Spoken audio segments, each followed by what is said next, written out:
Murakoze mwese mugiye gukurikirana kino kiganiro tugiye gushyiraho ubu ngubu. Turashaka tuvuge ku ijambo ry'Imana. Ni byiza cyane ko dukunda ijambo ry'Imana. Turashaka tuvuge kuri Zaburi ya 23. Ndashaka uko tuyiganiraho gatoya kugira ngo abantu barebe uko imeze cyangwa uko isobanuye. Birashoboka ko hari abashobora kuba bayivuga mu bundi buryo, wenda si ukubivuga nabi ariko babivuga mu bundi buryo, ariko ndashaka tugerageze turebere hamwe Zaburi ya 23 uko ivuga. Hano baravuga ngo, turagerageza tuvuge mu Cyongereza no mu Kinyarwanda. Baravuga ngo the Lord is my shepherd. Ni ukuvuga Uwiteka niwe mwungeri wanjye. Bisobanura cyangwa niki iryo jambo risobanura? Risobanura icyo bita relationship cyangwa se ubumwe, niba ariko twabivuga gutyo. Ni relation, ijambo rivuga kuri relationship.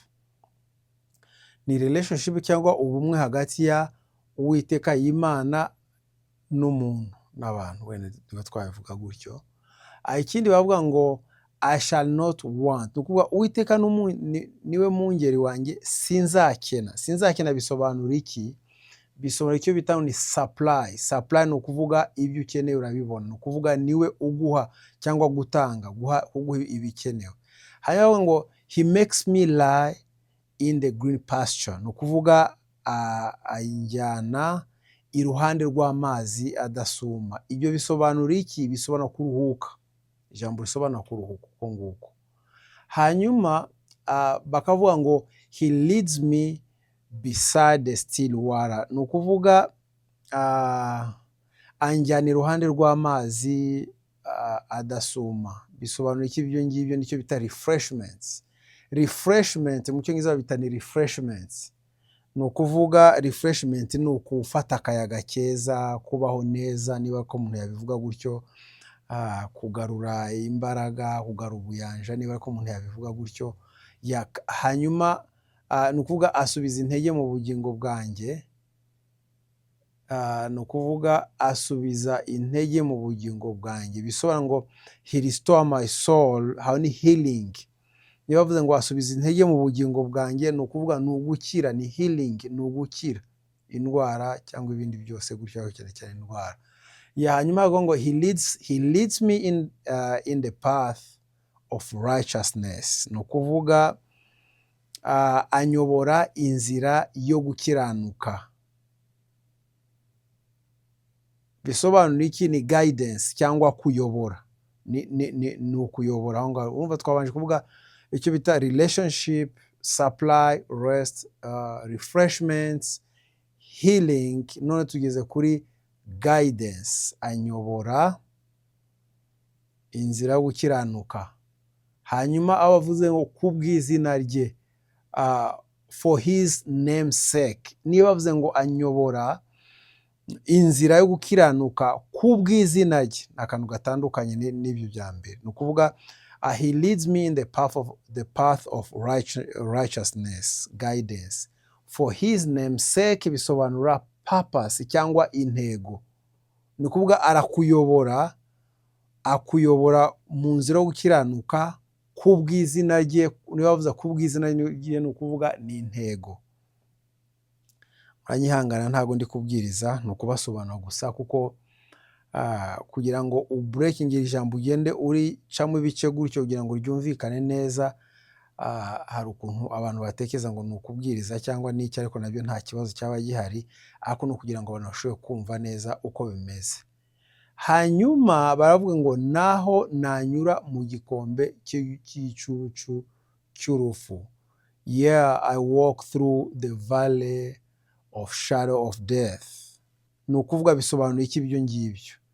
Valley of shadow of death bisobanura testing. Ni ukuvuga ikigeragezo. Yewe ngo nubwo wanyura mu kigeragezo, hanyuma bakavuga ngo I feel no evil. Ni ukuvuga ngo naho nanyura mu gikombe cy'igicucu cy'urupfu, sinzatinya ikibi cyose. Biba bisobanura iki aho ngaho? I feel no evil bisobanura protection, kurindwa. Uko ni ukurindwa n'Imana uko nguko.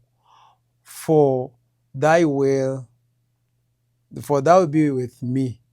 Kuko turebe bavuga ngo igicucu cy'urupfu sinzatinya ikibi cyose kuko ndi kumwe nawe. Ibyo bisobanura faithfulness cyangwa kwizera. Ni ukuvuga nubwo wanyura muri icyo gikombe cy'igicucu cy'urupfu, kuko uri kumwe nawe nta kibazo uzagira. Uko ni ukwizera, niyo faithfulness. His rod and staff comfort me, ni ukuvuga inkoni yawe, ni ukuvuga inshyimbo yawe n'inkoni yawe nibyo bimpumuriza. Aho ngaho baba bashaka kuvuga iki? Aho ngaho bashaka kuvuga discipline. His rod and staff comfort me, ni ukuvuga staff, ni ukuvuga aho ngaho niyo bita discipline. Tugiye ku kantu ka 12, they prepare a table before me in the presence of my enemy. Bisobanura iki ibyo ngibyo? Hano mu Kinyarwanda baravuga ngo untunganyiriza ameza mu maso y'abanzi banjye. Ni ukuvuga prepare a table before me in the presence of my enemy. Uko ni ukwizera, niyo bita hope. Iyo ni hope iyo ngiyo. Akantu ka 13 karavuga ngo unsize amavuta mu mutwe. Ni ukuvuga you anoint my heads. Iyo niyo bita consecration cyangwa kwitanga ku Mana. Uko ni ukwitanga ku Mana, ukurikira Imana. Aka 14 baravuga my cup overflow. Overflow ni ukuvuga igikombe cyanjye kirasesekara, ni ukuvuga kiruzuye. Bisobanura iki? Bisobanura abundance. Abundance ni ukuvuga ibintu byinshi, ni ukuvuga ufite ibintu byinshi cyane, kugira ibintu byinshi. Hanyuma aka 15 surely goodness and mercy shall follow me all the day of my life. Ni ukuvuga ni ukuri, kugirwa neza n'imbabazi bizanyumaho iminsi yose nkiriho. Iyo ngiyo niyo bita blessing. Uwo ni umugisha, uwo nguwo. Hanyuma bakavuga ngo and I will dwell in the home of the Lord. Ni ukuvuga ngo nanjye nzaba mu nzu y'Uwiteka. Bisobanura iki? Mu nzu y'Uwiteka bisobanura iki aho ngaho? Niba bavuga ngo nanjye nzaba mu nzu y'Uwiteka, iyo ni security, ni umutekano uwo nguwo. Ni ukuvuga uratekanye kuko uri mu nzu y'Uwiteka. Forever ni ukuvuga ibihe byose cyangwa iteka ryose. Iyo niyo bita eternity. Eternity ni ukuvuga igihe cyose, ibihe byose.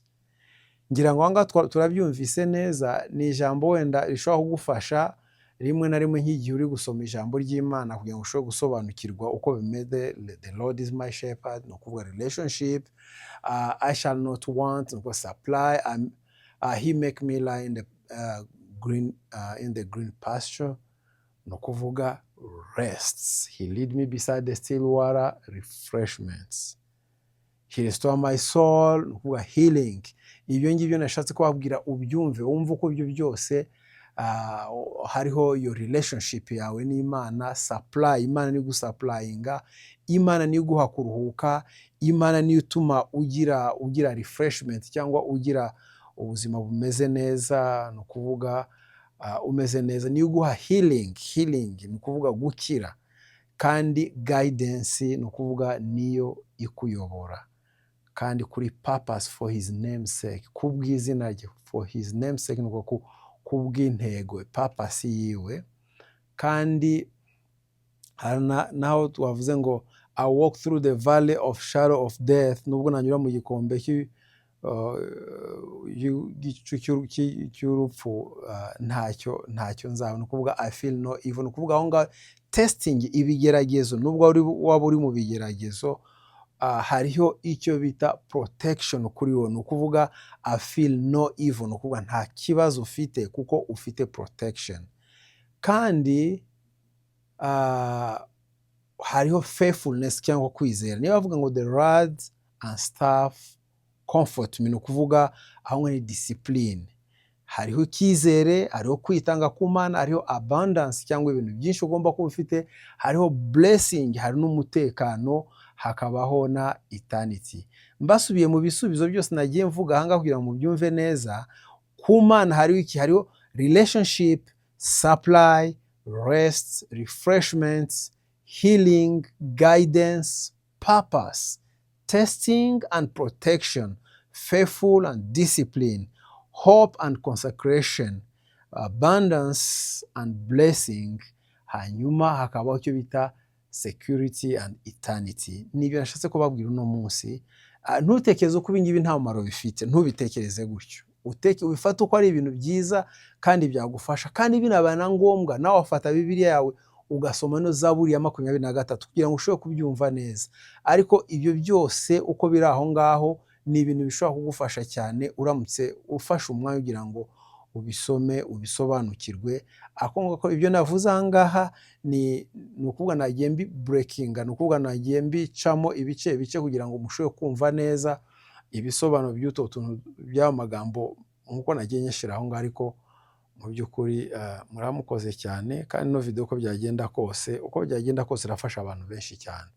Nimara kugufasha ntuyigumane, ahubwo hita kumenyesha n'abandi bose kugira ngo bamenye ijambo ry'Imana. Murakoze, turi kumwe, Imana ikomeze ibarinde. Bye.